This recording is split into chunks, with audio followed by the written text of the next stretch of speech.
all here, I think we want to start now. Now, this is the fifth method already. So in other words, you have already learned Limanaka method. We are left with one more method, and this course will be over. So we will have uh, your presentation on this method. That will be next week. That will be on April 3. And then the last method will be taught on April 10.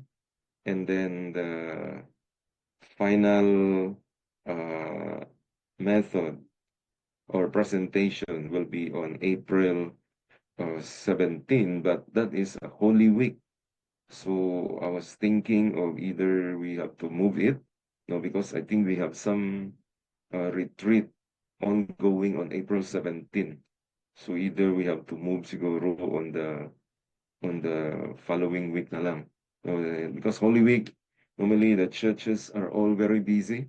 We have all kinds of events, and this is the most important celebration, in the history of Christianity. The Holy Week, especially the Resurrection Sunday, even the Good Friday. Personally, to me, this should be more celebrated than even the Christmas. Sometimes the Christmas becomes very commercialized. But the Holy Week really means a lot to the Christian community. So anyway, I will be highlighting that the following week siguro. That maybe on the Holy Week we will not be meeting, but the last meeting on your presentation will be on April 24 na, not on the Holy Week. Okay, so let's pray. Lord, we thank you for this evening. Thank you for your goodness and your kindness, for the strength, and we pray that you will help us, that we will be able to understand the lesson tonight, and give us the wisdom, understanding that comes from you. We commit all these things to you. In Jesus' name, amen. Yeah, I'll be sharing to you the notes on the topical method. Steam screen. The topical method is very close to what you call this, the thematic method.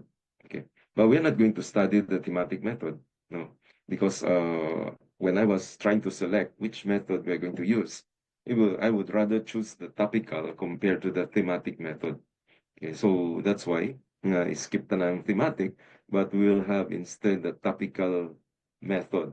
Okay, the topical method comparing to the thematic, it's more, it requires more time to prepare.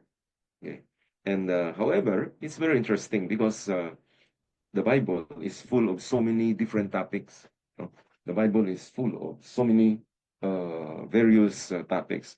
And the outline here that is going to be produced is your original outline. And topical Bible study format is different than the topical Bible study, than the topical sermon. No, these two are different. Okay, topical Bible study is different than the topical sermon outline. Okay, so that is clear to us. You will be needing to have more verses that you're going to consider, and then in the topical method, okay, we will always be asking, as what we have been doing in any topical method, we have to continue to search for, we have preempt, no, the possible questions. Okay? Unlike the biographical or the other method we use, we can have the questions prepared.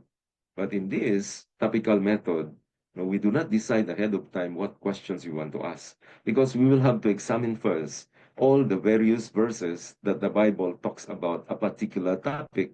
Okay, so we will not just throw in the question before, but we will be asking based on what we discover on the scriptures. So we have here the topical method involves selecting a biblical subject. So we select a Bible subject and then trace it through one book, and then the entire covenant, meaning the Old Testament, the entire Testament, whether the entire Old or the entire New, or after that, you will have to proceed to study the entire Bible. Okay. So in this method, you will be using a lot of extensive cross-referencing. Okay.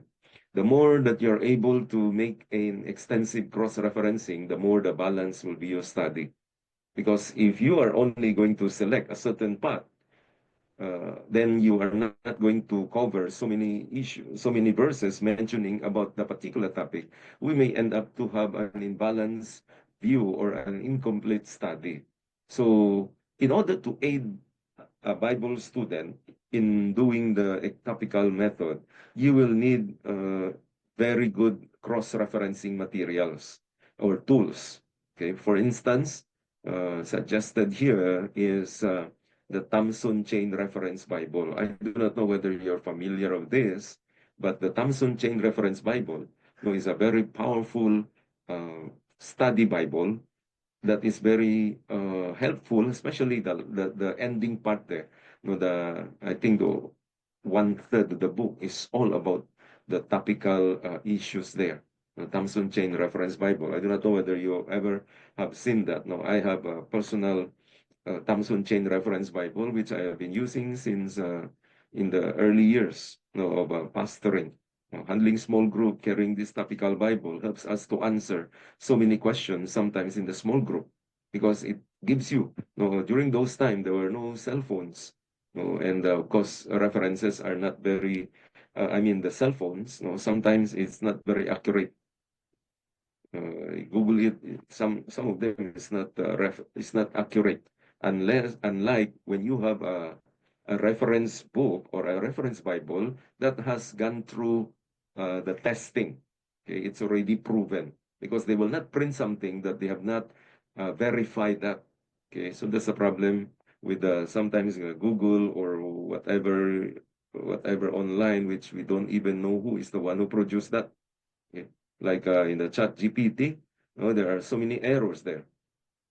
Pinalagpat lang ng chat GPT. Whoever did that, wala sang verification, wala sang validation. So we don't really trust all these references. We want to know who did the reference, who did the study, so that we can rely more ang ginaubra niya. Okay, the same thing with any YouTube or what. Basta hindi na gani kilala or basta hindi mo siya ma-validate, then don't waste your time there. You're wasting time there. Topical method is very good because you can study a certain doctrine. And doctrines are very important because that's what we teach. Our sermon contains doctrines. And then you can also study a certain idea or a certain phrase or any subject that is mentioned in the Bible. That's how powerful topical Bible is. Okay, it's going to be, the Bible is full of so many topics. So that's why topical study is very helpful and very useful in our Bible study, uh, Bible study method. Okay. As I said, iba gid ang topical sermon. Okay, that's another topic. Okay. The importance of the topical study. Okay. Through the topical study, you will be able to study systematically, logically, and orderly. Okay, because you're going to go verse by verse. The the tools that you have, the Thompson chain reference is going to be very powerful to tell you the cross-referencing there. In fact, the Thompson chain reference Bible is very good with cross-reference. It's very accurate. Okay. And the study by the topical study, it gives us also a proper perspective, then balance regarding biblical truth. We know this, that anything that you swing and stretch to the end, it's going to be imbalance. Any doctrine or any teaching that you stretch to the end, it's going to really turn out to be an imbalanced teaching. And that's what we are very careful, because if our study becomes imbalanced, then we will end up to be wrong teaching, or kung sige-sigihon mo na, you may end up to be a heretical teaching. And that's very dangerous. Okay. Next, it allows us to study subjects that are of interest to us, of course. No, it enables us to study the great doctrines of the Bible. Okay, there are so many. For instance, you want to make a study on the promises. There are so many promises of God in the scripture. Also, you want to make a topical study on this, and you will be inspired that there are tremendous promises in the scripture. Okay? But you want to have a systematic study. It is not just a study or read about promises, but you want to discover what does the Bible says about this topic, for instance, promises, okay, which is a very powerful study. It also leads us into a good and lively discussions. I think I remember when I was still a college student, I already have that Thompson Chain Reference Bible, and in our small group are composed of college students, and because we are all college students, at the closing of the study, I was the leader, and then after that, we will be throwing questions to one another. There was no pastor. I was not a pastor. I was a third year engineering student at the time. And then there will be throwing of questions of several topics. And the only way for me to help, to answer, and to help, to assist, will be a topical study. Okay. And this helps to have a lively discussions. Next is it allows us variety in our lifetime commitment for personal Bible study. The number of topics in the Bible that we can study is almost limitless. There are so many topics. Okay, ikaw lang maubusan ka lang. I think until we see Jesus Christ, we will not be able to finish and exhaust all the topics that are available in the scripture. So what are the tools that we need here? We need to have standard tools. Okay. Remember this, no topical Bible has every verse on a given topic because there are topical Bibles that are available.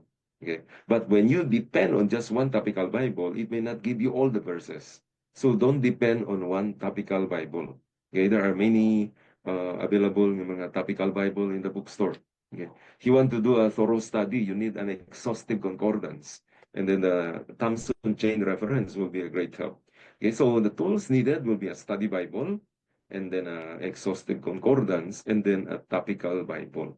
Okay, there are several NIV topical, there are New King James topical Bible. Okay, and of course it will be costing quite a certain amount. Through it will be a good investment. As pastors, these are our investments. Oh, even you're not a pastor, you can buy all this. Suggestions for a good topical study. It was Dr. Torrey. He's a great Bible scholar, very brilliant. Okay, he gives three suggestions, on how to study the Bible. Number one, when you study the Bible, you have to be systematic. Don't try to study the Bible in a haphazard way, because that's really very undisciplined, and that's not how it is going to be done. It must be systematic. Follow a certain system. Okay, make it complete and comprehensive. And ano ni? Number two, you need to be thorough. Go through the entire Bible, and as much as possible, find all the passages on that particular topic. The concordance or exhaustive concordance will be a great help on this. And try to be exact, meaning get the exact meaning of every verse that you study. Be sure to examine the context to avoid misinterpretation. I think if we are familiar, just an advanced knowledge when it comes to interpretation, context is always the most important. We don't interpret the scripture without the context. When you say context, meaning to say what is the previous verse and what are the following verses, and what is the relation of that verse to a particular chapter. What is the relation of that verse to a particular book? What is the relation of that verse to the particular testament? What is the relation of that verse to the entire scripture? That is how we see the context. Okay? Because if we don't, many of the cult teachings, okay, in the entire church history, if you study church history, it has a lot to do with misinterpretation. In fact, among evangelicals, among Christians circles, there are several varieties of misinterpretation. In fact, you read the church history, a lot of those heretical teachings ended up, or I mean, started by a certain man of God. Yeah. And then many of those were even bishops. Okay. Many of those who teach heretical teachings, they are already bishops. Okay, so it's not a guarantee. In fact, they would even die for the teaching, but the teaching is super wrong. Oh, now, let's go into the simple steps for doing a topical study. Essentially, a study or a topical study has only 6 steps. Quite simple. No, puro ni siya C. Okay, first, compile all the list of words related to the topic. And secondly, collect all the references. Number 3, consider each verse individually. This is now the difficult part because you got to consider each verse individually. Meaning to say, basahon mo gina siya.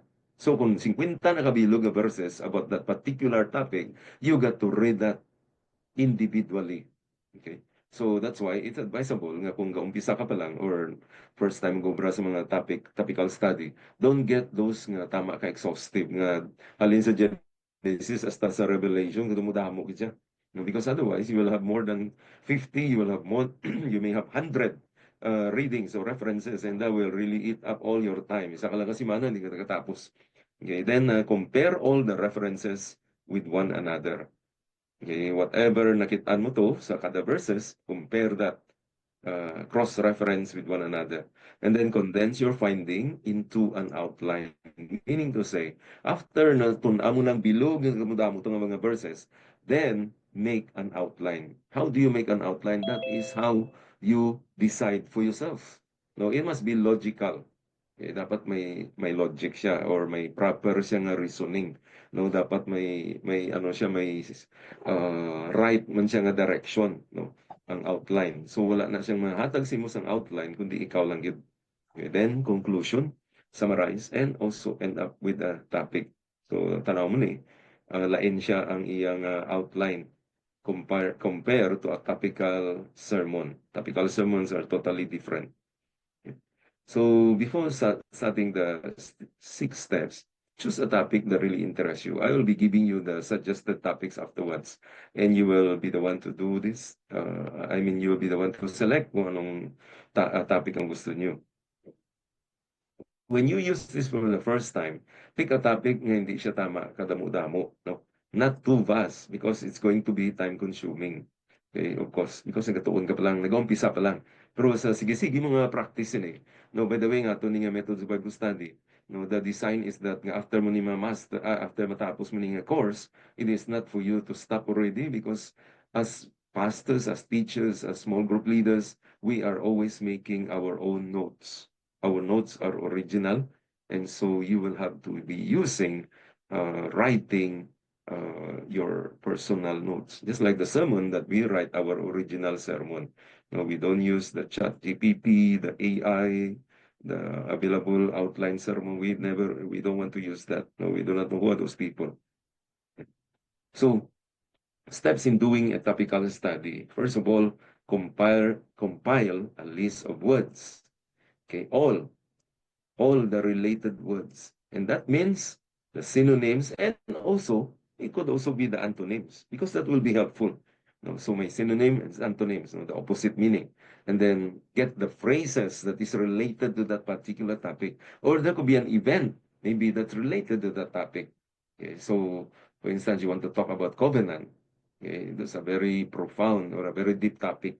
Okay, you want to make a topical study on covenant. No? And that's a very interesting topic because the Bible is all about covenants. For instance, here you study suffering. You list all words. Okay, you study about suffering. List all the synonyms. So what are the synonyms? Like affliction, okay, anger, chastisement. Okay, these are all related. Grief, help, pain, sorrow, trials, tribulation. Okay, or you can also find the antonyms of this. Okay. So you see the topic is too broad, then narrow it down to a manageable size, meaning to say, how do you narrow down? Okay, maybe put an adjective. Okay? For instance, you talk about love. Love is super wide from the old to the new. So maybe you specify, instead of saying love, Maybe you talk about God's love. Okay, so you narrow it down. Rather than just saying about love, it's very wide. Okay, so maybe you talk about God's love, or maybe you talk about parental love. So you just study all about that. So it's naka-narrow na siya. No, rather than pick a topic that is so huge, and you are going to turn crazy finding all the references. Then after that, collect all the Bible reference using this time your tools. Okay, that is to find the particular topic, list down, okay, and write all the verses. With our computers now, we don't have to write. I remember when I was doing this in the early years, I really got to write all the verses. You got to write it manually. Okay, because the time we don't have computers. If you have computers, it was so expensive. So you have to really write down the references. May computer, that time wala man internet, may internet kinihinay gid. Dayal-dayal pa na sa telephone. Tapos dugay-dugay. Like now, we are blessed to have all the, you don't have to write down. Maybe you can get the verse and then copy and then paste it there and then study the verse. That part studying is you. Okay, no, the computer will not study for you. Next, use the comparison chart. Look up, read, study, and write down your observations and insights. No? So I will give you a sample here later on of a comparison chart. Be sure to check the surrounding verses. This is again what you call the context, surrounding verses. Okay, because we want to make sure that we interpret correctly. Okay? So if you miss a certain topic, for instance, you want to talk about what you call this, for instance, healing. Okay, you want to talk about healing, and you realize that healing is only in the Old Testament. For instance, like example lang na. No, I'm not saying that's correct. No, but example, you discover that healing is only on the Old Testament. And that is totally, totally wrong. Okay, for instance, you want to study about God. Okay, now you study that there is a teaching. God of the Old Testament is cruel. The God of the New Testament is loving. And so, in combine mo na so you make a conclusion, and that is totally wrong. No, that is a heretical teaching that has been refuted in the 2nd century AD. Next, compare and group the references. After you have carefully studied, you begin to notice some of the references. Naturally, they complement each other. So, i-grupuhon mo na sila tanan. Those that are similar, you group them together, categorize them. Okay, put them on the side, a certain scratch paper, whatever paper you have, no, put it aside, and then later on group them, and then next that will proceed to the next step, and that is condense your study into an outline. Now you make your own outline on this. No? You make a study, you make an outline on this. Ikaw na niya ma-outline. Okay? Logically arrange your topic with main divisions. Then outline your study. Okay? For instance, one of the key to have some logic is that maybe you start with a certain letter. For instance, all your outline will start with the letter A, okay? Or all your outline will start with letter C, okay? Or whatever. No, basta there must be some system there, maybe from small to big or from big to small. Okay, inductive or deductive method. It's up to you whether what you want to use. No? I only remember this that in the outline, the heavier points will have to be on the last. Yeah. Para nga may progression siya. So do this by grouping or related references. Tingubon mo itong tanan-tanan ng mga topics nga gapalariyo siya. Combine them and find a word for that. Ano tawag mo sina? Then that become your theme or that become your outline, the major outline. Okay. So we'll have an example later on so you'll understand more. Conclude your study. Last part. Two parts of the conclusion. In this study, there are two parts. First of all, you summarize your findings. Okay. Then, after summarize, give a practical application based on the summary. remember to be very personal and writing a possible and measurable application. So ang conclusion, must have summary, and then the practical application. A condensed guide in doing this study, first you get a topic, okay? And then you list the words, synonyms, antonyms, or related words, and then find all the verses. Number 4, comparison chart. Okay, this is for steps 3 and 4. Okay, so you will have to find the reference verse, and after that, the cross-reference. What do you mean by reference? What does the Bible talk about this particular topic? And then cross-reference means what are other verses in the Bible that will shed light to the verse that you are studying or to the topic that you are studying. And then observation and insights. This one, you will have to do it yourself. The observation and insights, ikaw na ni sulat niya. Okay, kung anong nakitaan mo sa sinang verse. Okay, then comparison and grouping. After you filled out the chart, compare the verses, and then group them together, and then make an outline. And after the outline, you make a conclusion. Okay, then tapos ang obra mo. Conclusion, again, you need a summary, and then a application. Okay, summary, after that, application. Okay, now let's have here the topical study form example. Okay, this is title is The Faithful Man, 2 Timothy chapter 2, verse 2. So compile a list of words. Okay, so for instance, you write the word faithful. Okay, or whatever, kung may madugang kapatid. Okay, next, collect all the Bible references with the list of words that you have. So we have here several Bible references that talks about faithful. Okay, so from 1 Samuel all the way to 1 John. Okay, so these are one of the last books, the last 5 books of the New Testament. And then 1 Samuel is one of the first 6, 7 books of the Old Testament. Okay, so you list down all. You first have the topic, list down all the Bible references. Then after that, you will have to make a comparison chart.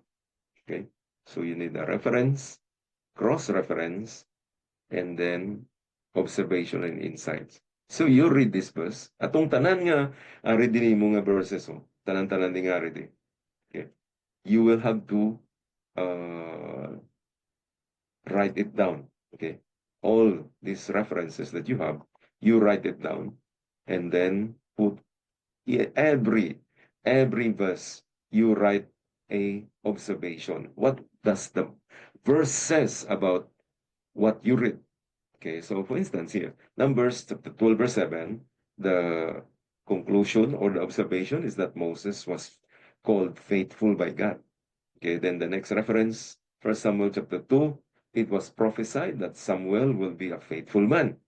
Faithful man is obedient to God's will. And then chapter 22, it says, David was called a faithful man.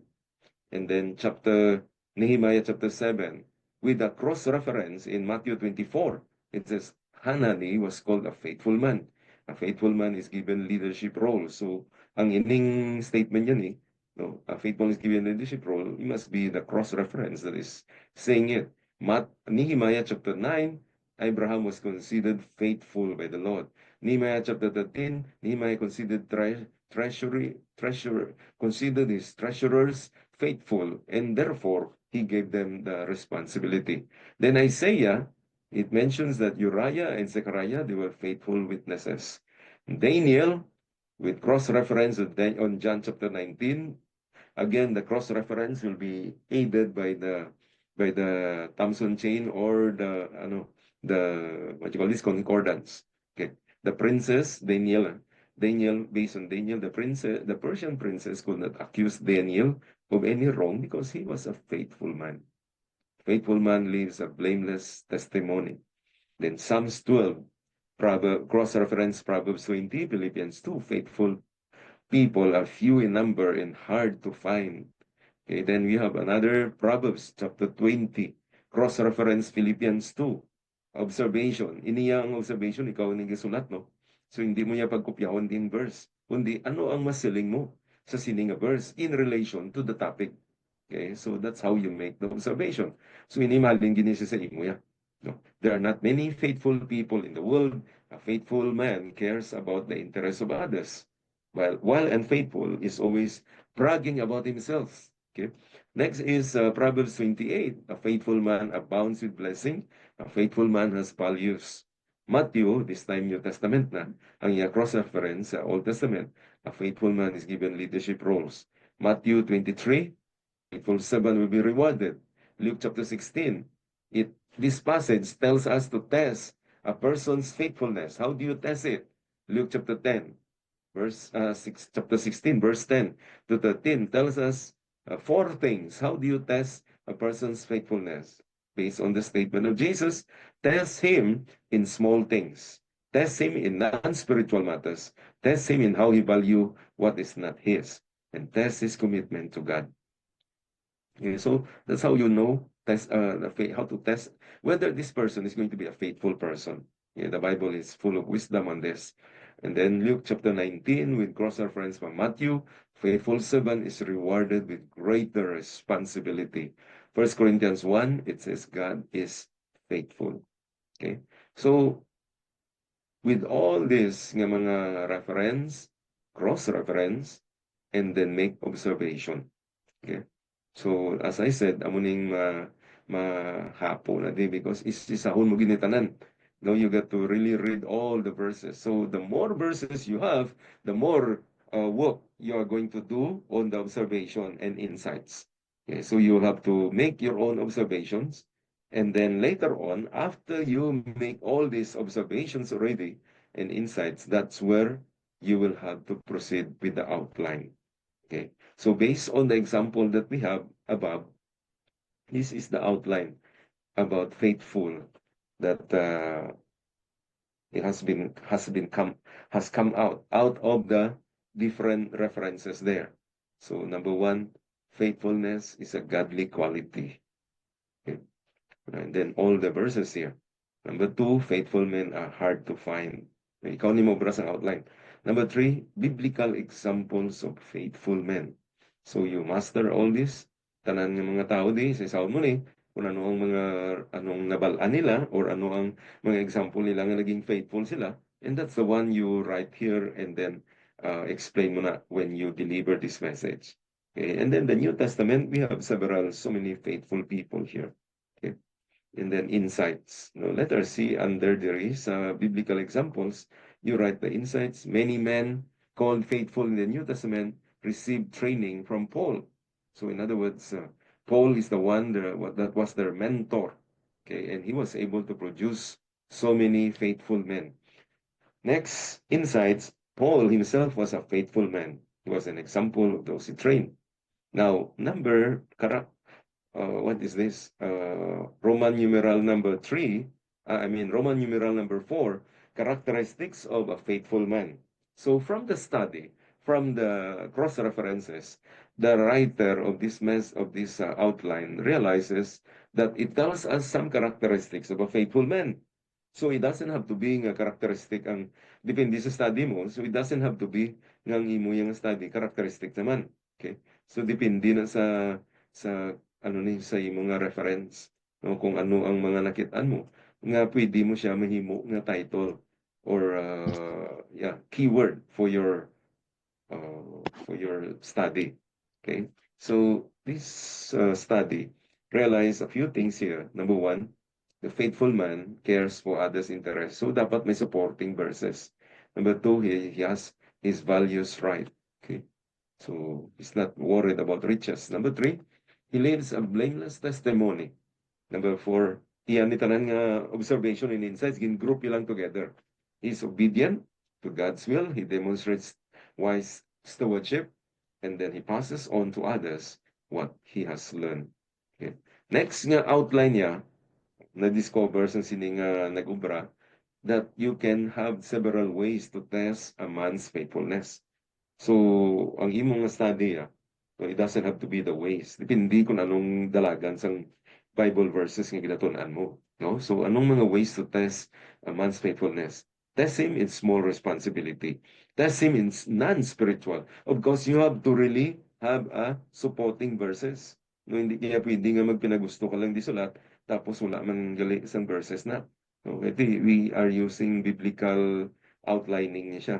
No, so dapat kada hambal mo, kada points mo, mayara gid sa nga supporting verse. No? And di nagalin ang imong statement di based sa imong insights and observations. No, so mo na daang matrabaho gid. Okay. Next thing is ways to test him in how he value what isn't his. This is talking about stewardship. And then test his commitment to God. Okay. Next, the outline of this study tells us the benefits of being a faithful man. So na-discover niya sa iya itong mga references nga damo galisang benefits kung maging faithful ka. So ang word nga benefit will have to be coined by you as the one who study. Kay ikaw niya paminsar, anong keyword gagamiton ko? The benefits, or the blessings, or the rewards, or the dealings of God, or the judgment for laziness, for instance. No? So this one, it tells us the benefits. No? You're given leadership, din nga verse. He will be overflowing with blessing. He will be rewarded. What are the verses? He is given a ministry, entrusted with spiritual truth, his spiritual confidence in him, by sending him in his place, no? So this is talking about a faithful person. You'll be trusted by your senior. Okay. So we have here the conclusion. Okay, let's have this. As I did the study, God impressed to me the need to be faithful in two areas. Number one, I need to be faithful in my prayer life. I need to be more disciplined. Second, I need to be more faithful in my finances. Okay, Luke chapter 16, verse 10 is a verse I needed. It teaches that if I'm not faithful in handling money, God will not trust me with true riches. And that is super true. Okay? And we are talking about pastors. Kung kayo sa mga pastor, ginakulang gid permisang finances. No, isit nga ang church, wala ginatagaan ng pastor. O isit ang pastor, hindi lagi niya kabalo mag-manage ang kwarta niya. No, so bisan ano pa kadamo ihatag siya, kulang man gyapon. Okay. Next is projects. What are your specific applications or projects that this example wants to do? For first, he plans to memorize the passages on tests on a man's faithfulness. Okay, so this some example is wanting to really know whether he is a faithful man. So he wants to memorize that. Number two, set up a family budget this weekend. And then keep records of how money is going to be spent. Nga nakalabot na sa finances. Because he talk about a faithful man is what? A faithful man is trusted with non-spiritual blessing. Okay? So here we have here ways to test a faithful man. Test him in non-spiritual matters. So like finances, it's not about prayer. It's not about Bible reading. It's about non-spiritual matters, but finance is a spiritual matter. When we are talking about pagsilimo spiritual, we always think of prayer, Bible study, fasting, all this, no? But finance is a very important topic. Ang church, maniragid ang church kung mag-alang-alang ng finances. Okay? And then, another project or practical application, this the one who is writing this says that I will begin spending 20 minutes every morning before breakfast to review my prayer list and pray. So this is how he wants to implement how to be faithful. Okay. So I think we have here the procedure already. So you will have to select anong topic ang imong i-share. What is the particular verse or topic that you want to study. Okay. So we have here several of the what do you call this? Of the topics here. Okay. I'm giving you here 18 topics for assignment. Okay. So ano ni siya? You select whether favor, miracles, prayer, problem, promises, prophecy, attitudes, animals, including animals. You can have a study on that. Okay. And then a family, mercy, sacrifice, disciple making, call, adversary, good, remnant, or enemy. Okay. So you have to select which one you will want to make a study, a topical study on this. Okay. So I think that's about what we could share today. No? So you have to select and you let me know because I'm going to type straight into the notes here. Pastor Yo, Yes, DJ? for me, prayers. Okay, sige po. DJ prayers. Okay, Thanks. thank you, thank you. Next one.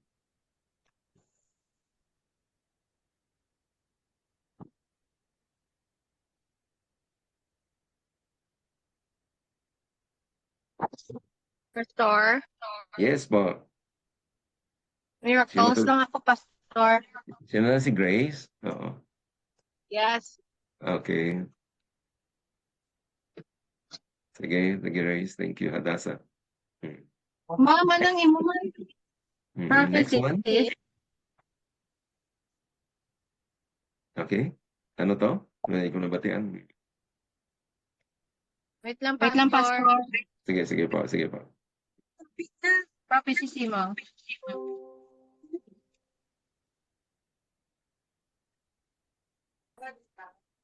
Pastor, Yes, Chris. mercy ako na. Okay, sige po. Christopher. Pastor, good evening. Yes, Favor po Pastora. ako. Ano ko no? Favor po ako. Okay, sige po, Pastora Ayoko lang po kay Lorelei. Jezebel. Okay. You want to counter Jezebel? Oh, yeah. Thank you. Sige po. Family akon, Pastor. Ano ko no? Family. Family number na. Okay, Oo. grabe.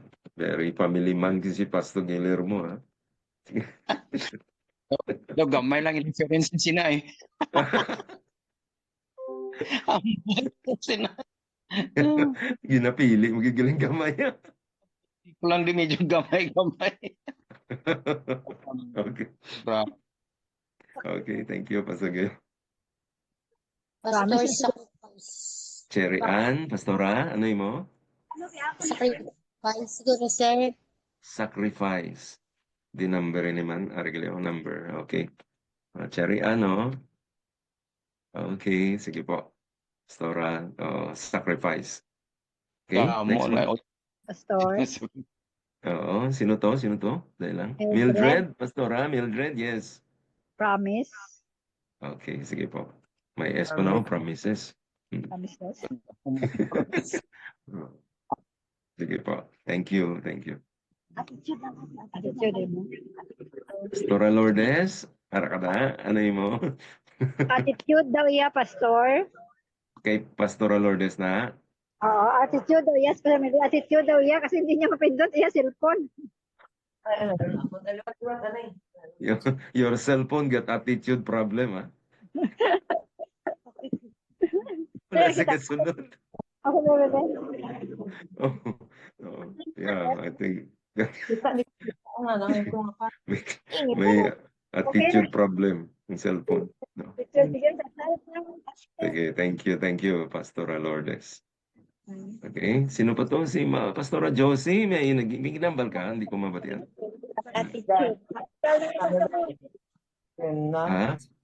Pastora Josie, ano yun? Remnant Pastor, ano ba yan? Remnant, Pastora Josie, ha? Sige. Nami attitude si. Okay. Attitude is already taken by Pastora Lourdes. Okay, sino pa? Oh, Adversary ko no kay Kwan. kay? Sir. Kay sino? Sino? Pastor Gil? Adversary. Sino? Kay sino adversary? Pastor Edgar. Ayan, Pastor Edgar. Sige po. Hello. Yes, Pastor Oli. Hindi na pa ko na tanay, wala kang mga ano. Ay, hambal ka. Hambal ka kaya hindi ko na mabasa na. Oo, you got to speak up. Because hindi ka. Oo. Ang dungan nga danang sulat ka gambal. Hindi na. Ano to? Call na lang, call. Okay. Call. Sige, Pastor Oli. Call, no? Oh, Sige. tinawag. Ito to. Good yun pa na. Good. Okay. Sino pa? Ari na tanan? Si Pastor Ruel Pagaleo. Pastor Ruel. Butangan tadi politics. Pastor Ruel. Sala ako sa Maribo. You want to study what the Bible says about politics? Ano lang, Pastor, good. Good. Okay. Pastor Ruel, good.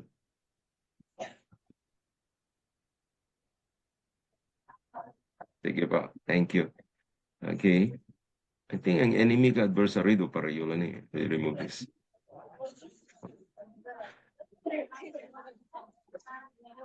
Sino pa? Si Leslie Arislao. Leslie kag si GC Neil. Do you like to participate? Sir, good evening. Good evening, Pastor Leslie and Pastor GC Neil.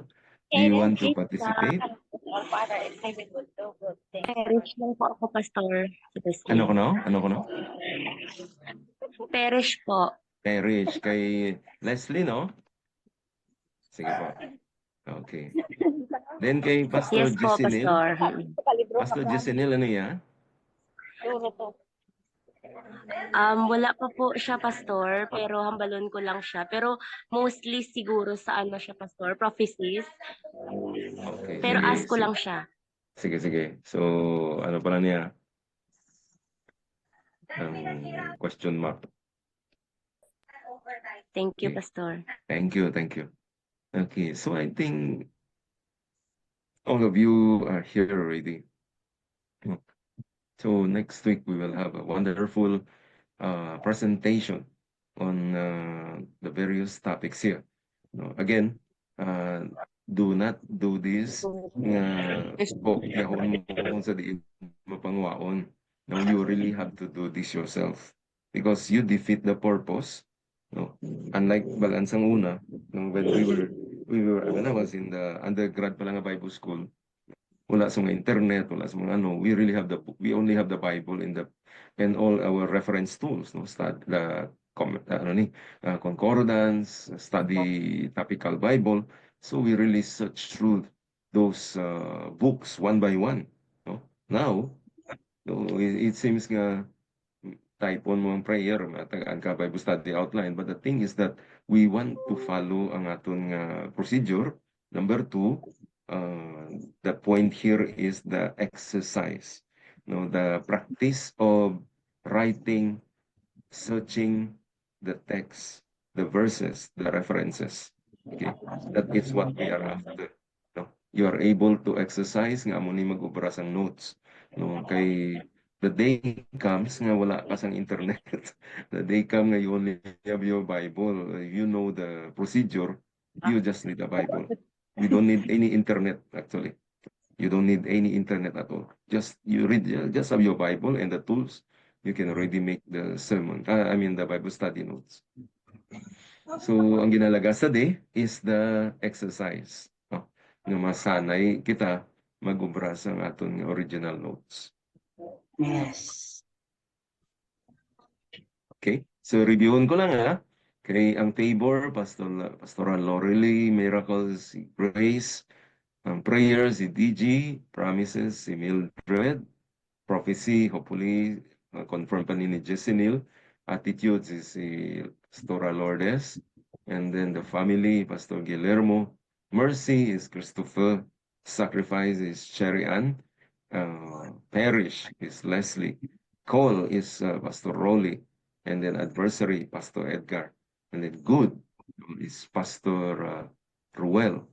Okay, and then Remnant is who is that? Josie, Pastora Josie. Oh. So I think that's about ang atong topic. Next week will be your presentation. Mabalik kita sa Thursday. Next week mabalik kita sa Thursday. Only this week because I'm going to Tagaytay tomorrow morning. So April 3 ang next meeting natin, your presentation on the topical study. And then April 10 will be the last method we're going to study.